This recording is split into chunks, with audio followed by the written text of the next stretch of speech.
চাষার আসার কথা ছিল না। আজকে মালিকদের উস্কানির কারণে এই টাকার পারে অসন্তোষ তৈরি হচ্ছে। আমরা বলতে চাই আজকে এই আরএন গার্মেন্টসের মালিক সময় না মেনে সে কারখানা পরিচালনা করে। শ্রমিকদের সময় মানা হয় না। শ্রমিকরা অধিকার চাওয়ার কারণে তাদেরকে হুমকি দামকি দেওয়া হয়। শ্রমিকরা যখন সংগঠিত হয় দাবির কথা বলে তখন এই মালিক সন্ত্রাসীদের হুমকি দেয়। বলতে চাই কোন সন্ত্রাসীদের মাস্তান দিয়ে পুলিশ দিয়ে মামলা দিয়ে শ্রমিকদের আন্দোলন দমন করা যাবে। আমরা এর শান্তিপূর্ণ সমাধান চাই।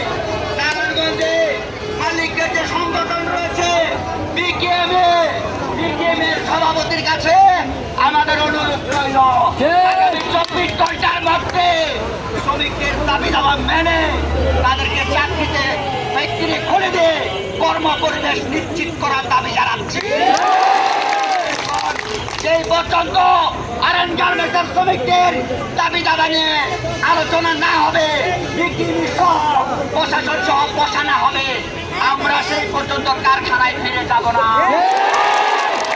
বলতে চাই আজকে গার্মেন্টস শ্রমিক ফ্রন্টের নেতৃত্বে শান্তিপূর্ণ উপায়ে আন্দোলন চলছে। শান্তিপূর্ণ আন্দোলনকে আপনারা দুর্বল ভাববেন না।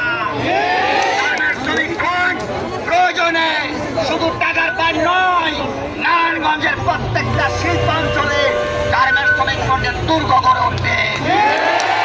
বন্ধুগণ, আমরা পরিষ্কার ভাষায় বলতে চাই আজকে যে শ্রমিকদের শ্রমে কামে বাংলাদেশের অর্থনীতি চলে, যে শ্রমিকদের শ্রমে কামে আমাদের দেশ চলছে, সেই শ্রমিকরা আজকে মানবতর জীবন যাপন করে।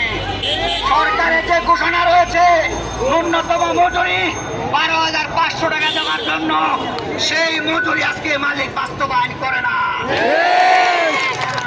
শ্রম আইন অনুযায়ী শ্রমিকদের ঈদ বোনাস, শ্রম আইন অনুযায়ী শ্রমিকদের ছুটির টাকা, শ্রম আইন অনুযায়ী শ্রমিকদের মাতৃকালীন ছুটি, শ্রম আইন অনুযায়ী সমস্ত আইন কারণ মানতে হবে।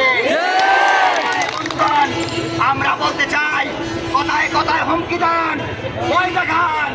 আমরা যারা নেতৃত্ব দেই শ্রমিকের পক্ষে কথা বলি, আমাদের ইন্ডিয়ার দালাল বলেন, পত্রপত্রিকায় লেখেন, এই সাংবাদিক বন্ধুদের আমরা বলতে চাই মালিকদের পাশে না থেকে, মালিকদের পক্ষে না থেকে যারা শ্রমজীবী মানুষ, গরিব মানুষ, এই শ্রমজীবী মানুষের পক্ষে অবস্থান নেন।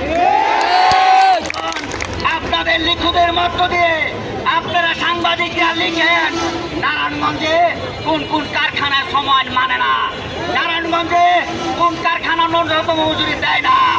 আজকে আইনের মালিক কথায় কথায় দাম্ভিকতা দেখায়, কথায় কথায় হয়রানি করে। সেখানে শ্রমিকদের আজকে সকালবেলাও প্রায় 2 থেকে 250 সন্ত্রাসী শ্রমিক। আমরা বলতে চাই কোন সন্ত্রাসী দিয়ে, মামলা দিয়ে, ধমকি দিয়ে, নাস্তান দিয়ে শ্রমিকদের রাজপথ থেকে সরানো যাবে না। কারো রক্তচক্ষুকে ভয় পাই না। আমরা বলতে চাই আমরা শান্তিপূর্ণ আছি, আমাদের শান্তিপূর্ণ উপায়ে আমাদের অধিকার আদায় করতে দেন। আমাদের শান্তিপূর্ণ উপায়ে বাংলাদেশে যে আইন রয়েছে, বাংলাদেশে যে নিয়ম রয়েছে, বাংলাদেশের আইন মেনে গার্মেন্টস শ্রমিক ফ্রন্ট আন্দোলন করে এই শ্রমিকরা শান্ত আছে। আমরা বলতে চাই আগামী 24 ঘন্টার মধ্যে এই সমস্যার সমাধান করতে হবে। তাহলে এই গার্মেন্টস শ্রমিক ফ্রন্টের নেতৃত্বে আরো কঠোর কর্মসূচি ঘোষণা করা হবে। প্রয়োজনে নারায়ণগঞ্জ জেলার ডিসি সাহেবকে ঘেরাও করা হবে। বন্ধুগণ, এখন আমাদের মাঝে বক্তব্য রাখবেন আমাদের সংগঠন সভা গার্মেন্টস শ্রমিক ফ্রন্ট নারায়ণগঞ্জ জেলার সংগ্রামী সভাপতি শ্রমিক নেতা